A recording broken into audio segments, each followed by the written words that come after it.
Hey, what's up you guys? Paul from Team APS, and in today's video I'm going to be profiling the Blue Eyes White Dragon deck that I used in the Blue Eyes versus Dark Magician theme duel. This is just a really basic entry-level take on the Blue Eyes deck. There's nothing particularly different, fancy here, so it's just going to be sort of an explanation and not much more than that. So we're going to get started. We've got 3 Blue Eyes, the namesake of the deck, in this beautiful original artwork. I love that they re-released it like this. Some people would say only run 2 copies with the vanilla Blue Eyes, but I'm just running 3. I think that it kind of only makes sense. You won't actually use him very much. He's more or less just used with things like Maiden or discarded with trade-in, that sort of thing. He himself rarely hits the field, but it's not a huge deal. Next is 3 Alternative White Dragon. So the interesting thing about Alternative White Dragon, and it's a really useful card for the deck, is that it's sort of like a Blue Eyes from your hand that you can just summon. So whereas these in your hand are pretty dead, you can reveal them to summon Alternative White Dragon. And with Melody, you're able to search both of these at one time. So you'll pretty much always have access to this. It can be a little bit dead at times though. So, you know, like I contemplated only running 2 instead of 3, but I just decided to stick with 3 because you can still bring it back with White Stone of the Ancients, and it's pretty easy to search and discard, and sometimes they'll just get filtered through, so it's not a huge deal. The next card is 2 Dragon Spirit of White. Definitely want to run 2 of this and not 1. I've seen 1 in some builds, but this is useful for a number of reasons. When it's special summoned, you get to banish a spell or trap card on the field, or your opponent's side of the field, and he can also attribute himself and special summon a Blue Eyes White Dragon from your hand. That can include, of course, the normal one. The cool thing about this card, outside of, you know, being level 8, being all those things, it's always treated as a Blue Eyes card, and in your hand and graveyard, it's actually considered a normal monster. So that means you can bring it back with cards like Silver Cry, and you can also bring it back with Azerai's Silver Dragon. So he recurs a lot, and his effect isn't once per turn. So anytime that you, say, summon 1, and then your opponent thinks, oh, they won't be able to destroy another spell or trap, no, you still can. You can summon another copy, and they get to banish 2. I like it. I would not say run 3, though. I think that you really only need to get like 1 in the grave, and just having a second in the deck is pretty useful. Alright, the next cards, those are all the Blue Eyes cards. So next we've got 3 Sage with Eyes of Blue. Really useful card, sort of the Stratos of the deck. When you normal summon it, you get to add from your hand a level 1 Light Tuner, and there are a lot of targets for that in this deck. And also it has a second effect that's sort of useful. You can discard it from your hand and target one of your monsters, send both of those to the grave, so like it and the monster, and then you get to summon a Blue Eyes, which is a really handy combo with Maiden, where you can summon 2 Blue Eyes monsters, but I'll get to that in a second. So what cards are you searching with this? 3 White Stone of the Ancients. At first I didn't understand the value of this card, but as I've played this deck more and more, I see just how useful it is. When it's sent to the grave, during the end phase of that turn, you're able to special summon a Blue Eyes monster from your deck. So you can summon, of course, a Blue Eyes White Dragon, or you can also summon a Dragon Spirit of White, which is what I tend to go for. If my opponent has like back row, I can just banish it really easily. And also you can banish it from your graveyard and add a Blue Eyes from your graveyard to your hand, which lets you reuse cards like Alternative White Dragon, because there aren't too many other times when you would want to add a Blue Eyes back to your hand unless it's for, say, trade-in. And other targets are 2 White Stones. This is kind of more just for like cards of consonants. When it goes to the grave though, you do get to search a vanilla Blue Eyes. Having vanilla Blue Eyes in your hand, like I said, is only marginally useful, but it's nice to be able to recruit your losses, and it's still a tuner. All of these are tuners, and that really helps. Even this one, which is Maiden. So Maiden's interesting. At first I didn't run her because I thought it's not really necessary, but the cool part about Maiden is if your hand is dead, you can just summon Maiden and sort of sit on her because it's difficult for your opponent to get rid of her without triggering her effect. If she's targeted for an attack, she negates the attack, changes her battle position, usually to defense, and then you summon a Blue Eyes monster from your hand, deck, or grave. And if she's targeted by anything, the same thing happens. She doesn't negate the targeting or anything, but she summons a Blue Eyes from your hand, deck, or grave. So your Blue Eyes will always be live, and she's tough to get rid of. Plus she's a tuner, and that helps a lot.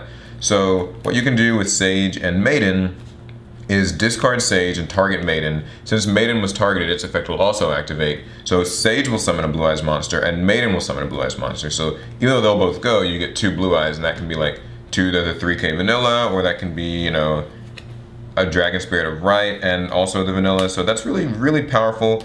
And there are times when like these might both be in your hand and you think, oh, I should always summon the Stratos type monster and search. But if you have them both, it's better to just summon her and then use this effect. So Sage has loads of targets, and the last two targets are just double effect Veiler. This is useful if you plan to make a field with like Spirit Dragon and other defensive cards and you just want to have Veiler to back it up. And Veiler's, still a tuner, so that's really useful. So Sage has lots of targets. Picking the best one for the situation can be tough, but usually you'll just want to go for like Whitestone of the Ancients. And now for the spells. This deck draws quite a bit. I'm not running, Pot of Desires or anything. I don't have that much money, but Trade-In is a really good card. You just discard a level 8 and draw 2. All of your big Blue Eyes monsters are level 8, so this is usually live since you have about 8 targets, if I'm correct, and 2 cards of Consonants. This discards your Whitestone of the Ancients and just the regular Whitestones. I only run 2 because I felt like with 5 targets, it's like, sure they're searchable, but I've found this ratio to work a lot better because nothing's worse than having too many draw cards in your hand that you can't actually use. And lastly, of course, just an Upstart Goblin. A little bit more draw power that's actually easy to use. You can use this whenever, unlike the other cards. And to search and set up, we've got 2 Melody of Awakening Dragon. I've seen builds that run 3, but this hasn't, been a problem so far. I'm just running 2 copies. You discard a card from your hand and add 2 dragons from your deck to your hand that have 3,000 or more attack and 2,500 or less defense. Rough translation, you get a Blue Eyes and you get a alternative Blue Eyes. You can also get like just 2 alternative Blue Eyes if you've already got a vanilla Blue Eyes in your hand. And when you discard Whitestone or discard really anything, that puts it in the grave for later, so that's really, really helpful. And I'm running 2 Dragon Shrine. I've considered bumping this card up to 3 actually, but basically you send a dragon type monster from your deck to the graveyard, and then if it was a normal monster, you get to send an extra dragon. So a cool interaction with this is if you send Dragon Spirit of White from your deck to the grave, it's considered a normal monster in the grave, which lets you send another dragon. And having him in the grave is useful because you can bring him back with Return, with Silver's Cry, and he actually pluses unlike the regular Blue Eyes, so very handy. Opening with this is usually good because it immediately makes your Silver's Cries live and it immediately makes your Returns live, and you get to send the Whitestone of the Ancients from your deck to the grave, so it's also live.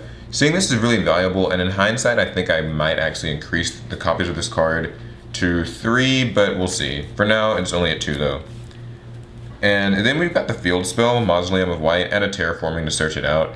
Now that I've been really enjoying Maiden so much, I think that it could be worthwhile to just run 3 copies of this card, but for now it's just 2 and a Terraforming. I feel like that ratio is a little bit better for searching it out.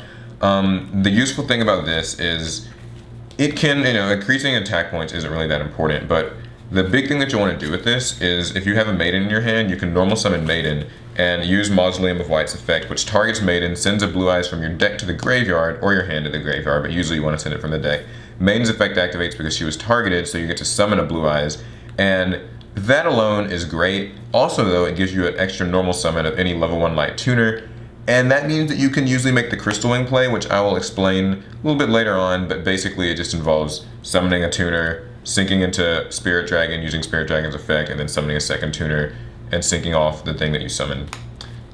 So yeah, Mausoleum of White, really cool. You can make a deck more based around this because there are other Blue Eyes support cards, but for my build I'm only running these. And for the Revival, 3 Return of the Dragon Lords. Easily the kind of just most busted, simple Monster Reborn card I've ever seen, if I'm being honest. You just summon a level 7 or 8 dragon from your grave. It's as simple as that. There aren't even any restrictions on how many copies of this you can activate in a turn. And when it's in your graveyard, you can banish it and protect a dragon from being destroyed, whether it's by battle or a card effect. And you can even use that effect the turn it's sent to the grave. So if you activate this and summon, any dragon and it gets bottomless, you can immediately protect it with this card, and that's extremely useful. Also, I'm running triple Silver's Cry.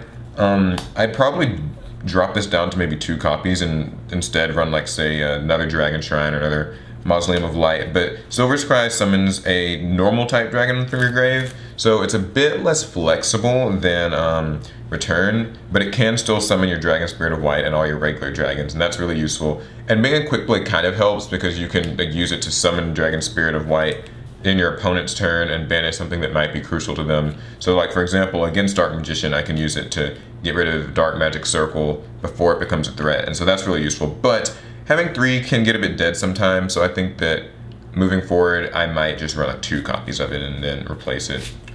And finally, Soul Charge. In this deck in particular, Soul Charge is extremely powerful. You have to remember that you're running a bunch of monsters that are all 3k beaters, so just using Soul Charge and summoning 3 or 4 things from the grave is huge. Even if you don't get to attack, you have just 3 big beaters in the field, and that's really hard for most decks to deal with.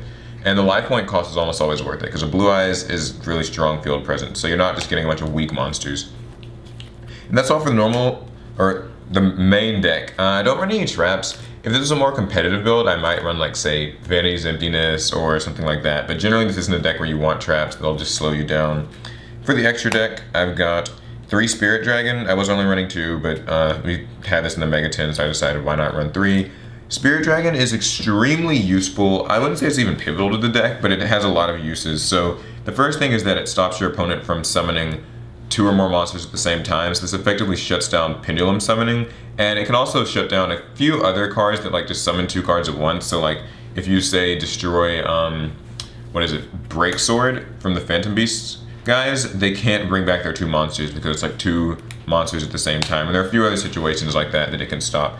Also, once per turn, you can negate any card that activates in the graveyard, so that can be really useful against Burning Abyss. There are times I was like playing friendlies against Burning Abyss players, and I was just able to sit on this card for a little while and just negate an effect every turn, and that's really handy. But the main thing is he can tribute himself and summon a level 7 or 8 light dragon synchro monster. I actually think it's just a light dragon synchro monster, and the monster gets destroyed in the end phase, but the catch in this deck is that usually you're not going to have to worry about that. So with him, I'm typically summoning Black Rose Moonlight. It just bounces a special summon monster when it's special summoned, not synchro summoned. And you can also get Michael, which can just banish anything at the cost of 1,000 life points, or you can get like Stardust Spark Dragon. I don't get this one as often, but it can protect itself from dying in the end phase, so that's pretty useful. And there's also Ancient Fairy Dragon. I don't go into much, but he can destroy like Mausoleum of Light, and that gives you some life points, and you get to search a second Mausoleum of Light, so you didn't really lose anything. But other than that, it's not like particularly handy.